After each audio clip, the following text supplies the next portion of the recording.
मैं यहाँ कर क्या रहा हूँ? You know, why am I here and what am I doing here? But let me take you through a quick journey. And let me start by telling you from experience. I was probably in 7th or 8th when I had a course called Social Studies. I also had another subject called Civics. Now, I hope and I'm sure that a lot of you who have passed through school have have studied the same courses. And as you may realize, you will understand what what experience I come from. When I was in school, I was pretty unaware. I was pretty unaware about what was going around me, and I was sort of limited by what the society, what my parents were telling me to do. In social studies and civics, I think all of us studied about the global issues. What are the challenges faced by the world today? Things like poverty. What is the poverty rate in India? How many people live below the poverty line? I think a year later, most of us forget the numbers. It's not really important. The fact that's important is that most of us know that there is poverty out there. I think that's what mattered. But the essential part was during my childhood, as I'm sure was with some of you as well, there was a constraint. The constraint was that you're not supposed to question why there are things. For instance, if I was to ask any one of you, or if you were to ask any of your friends, would there ever be a day in your life when there would be no poverty in India? I am damn sure nobody will be able to answer that. Nobody sitting in the room, and not even huge decision makers and world leaders. We just don't have a system for that, and we don't have a mechanism in which you can question that kind of a thing. So as I passed through my childhood and I was constrained by the norms of life, I went through a normal childhood. I went through a good college. I did Bachelor's of Business Studies from Delhi. I'm a Delhiite. And right after that, I joined a business advisory firm. It sounds fancy, and it was fancy. It was really nice. I was doing a job which most people would aspire to do.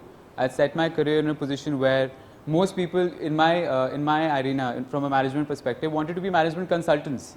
So my career was sort of set. It was Hindi में बोलते हैं इसका तो he's done. इसका हो गया. अब इसे कुछ नहीं करना. All he needs to do is just play what he's doing, just be where he is, and not make any stupid mistakes. That's it.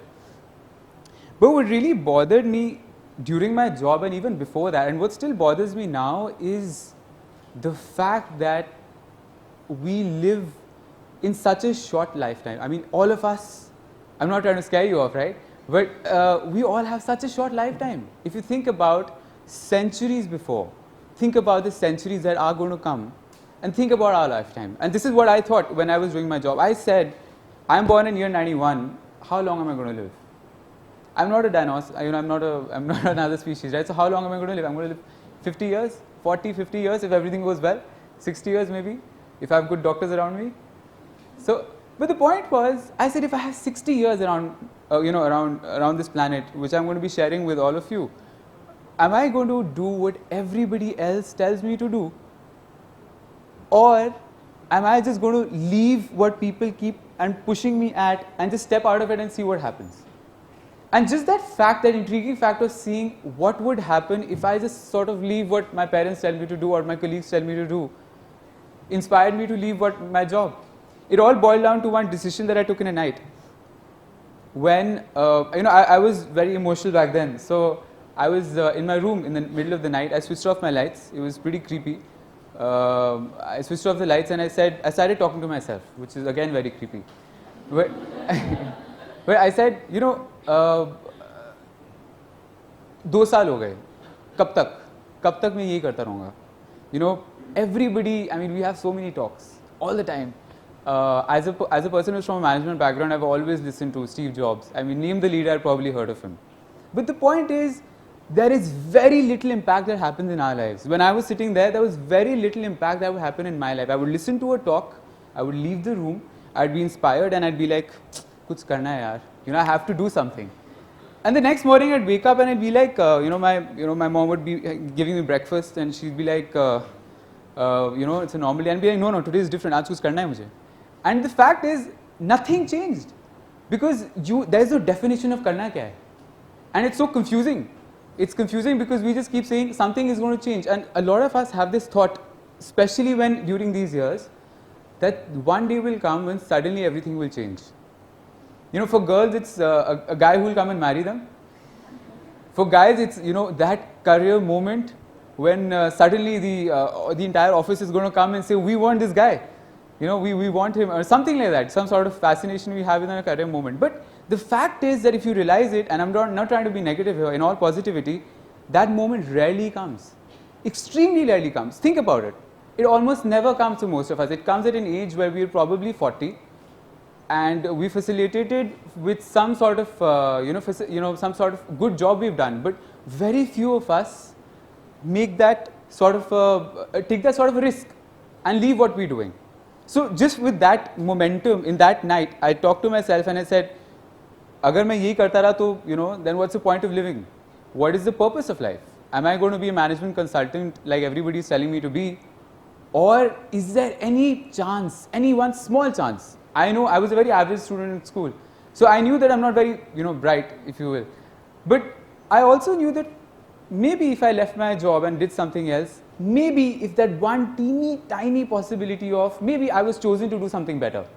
Maybe, and you should ask yourself this question, maybe we are meant to do something else. Maybe we have a journey or calling we need to follow. We just don't realize it.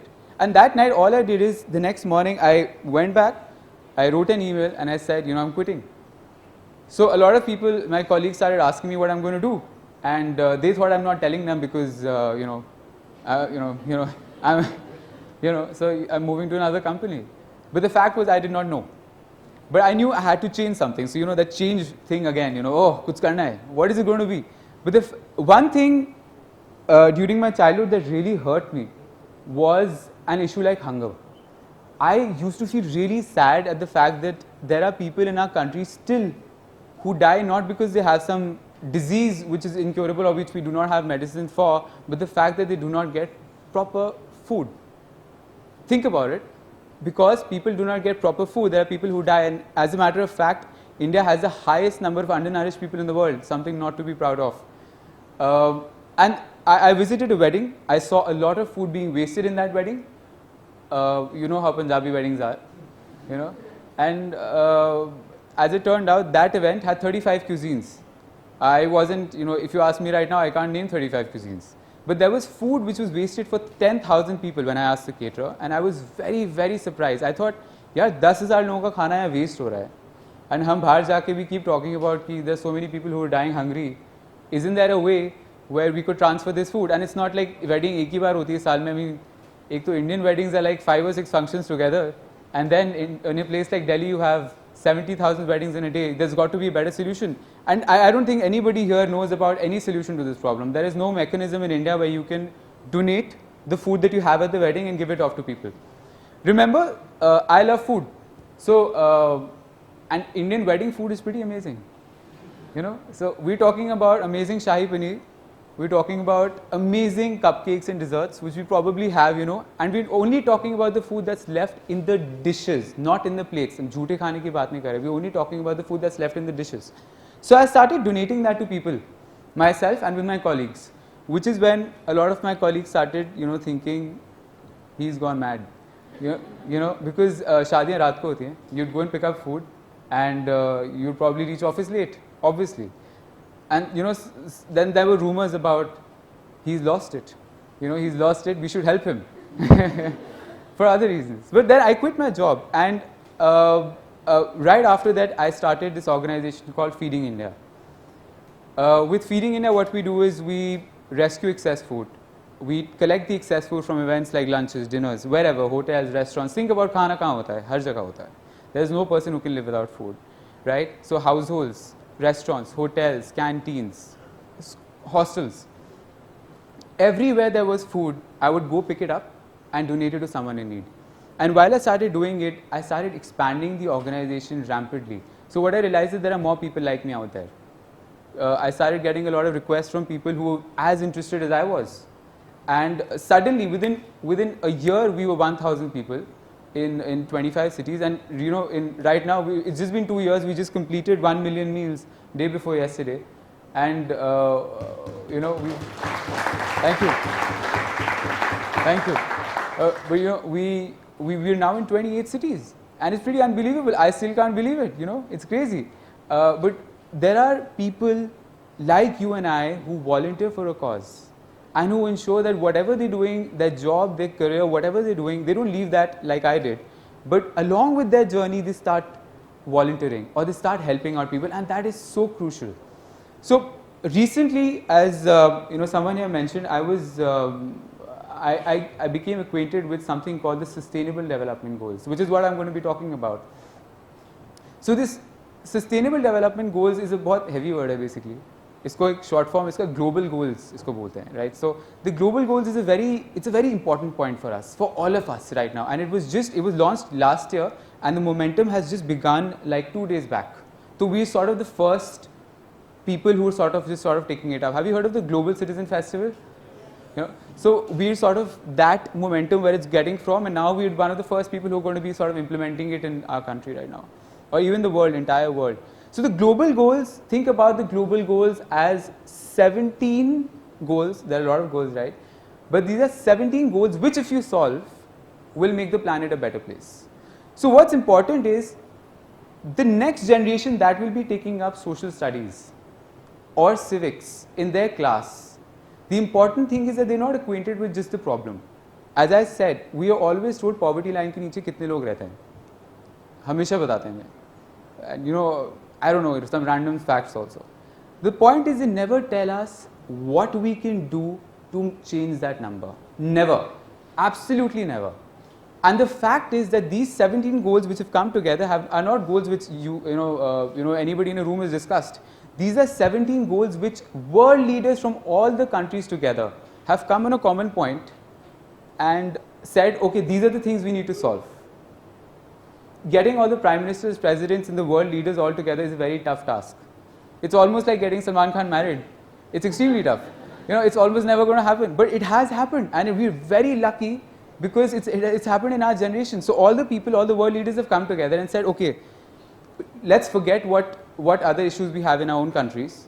Let's just get these 17 goals implemented by 2030 and we'll be done. And what are these goals? These are not very hi-fi words like the ones people in medicine use, but these are very simple. Zero hunger, no poverty, peace, sustainable households. Very simple things, things that you and I can take action against. And each goal has a number of things which we can address. For example, if I'm addressing zero hunger, one thing I always talk about in Feeding India is that everybody can take action. And the same goes with the Sustainable Development Goals, the global goals. The global goals are acceptable universally. इसका मतलब हिंदी में बताऊँ बहुत simply तो कोई भी बंदा कहीं पर भी बैठे हुए किसी भी सिटी में irrespective of his race, gender, sex, religion can take action against something bigger like this. The difference is a lot of us volunteer for organizations, a lot of us sometimes do, we donate. What we don't realize is we're ultimately contributing to something bigger. हम जो भी effort को socially करते हैं, it ultimately boils down to something which is bigger, and these are the 17 goals that we need to take upon. So I'm also going to be sort of giving a message to you people from the from sort of the world leaders' point of view. The world leaders have sort of the biggest thing that the world leaders are counting on right now is the youth. That's it, the youth. And why they're counting on the youth is because obviously we're amazing people, but also because there is just a lot of youth. The amount of young population in India is unprecedented. Did you know India has the highest, one of the highest number of young people in the world right now, and India में आज तक इससे ज़्यादा young people कभी नहीं थे. 2020 is going to be like one peak time for us. We're going to be one of the youngest countries in the world amongst all the global nations like US, China and all these countries. So when the world leaders have basically said, here is the goals, please go ahead and solve them, and only the youth can, because they're in a position to mobilize. They're in a position to mobilize. If you think about it for 1 second, has hunger been solved? Do you still see beggars on the road? So that thing is sort of lying on us, which we need to take up from right now. And the time frame we have is pretty short. We have 15 years. We have till 2030. Now it's 14 years. So the important thing to understand for all of you is, when I began my journey 2 years back, it's a very short time, but that child who's going to come into school, he's going to begin his journey much earlier now. And what I want you all to do is, along with whatever you do, you become better doctors, you become better scientists. I don't know, you're amazing people. I don't know what you're going to do, but along with whatever you do, better teachers. Make another part of your life as a journey, which embraces social good. When you will be parents and you will have children, you will be proud that you actually helped in making something, accomplishing something so big. Think about it, and the fact, your children are here. I mean, whenever they do happen, they'll ask you, mom, dad, did you? We don't have any poverty anymore. We read it in history now. We don't read it in social studies. Did you contribute to that? And you would be so embarrassed if you did not, because this is the time when we can, and this is the only time when we can. So we got to take it up on ourselves. And I want you to understand that you're not alone.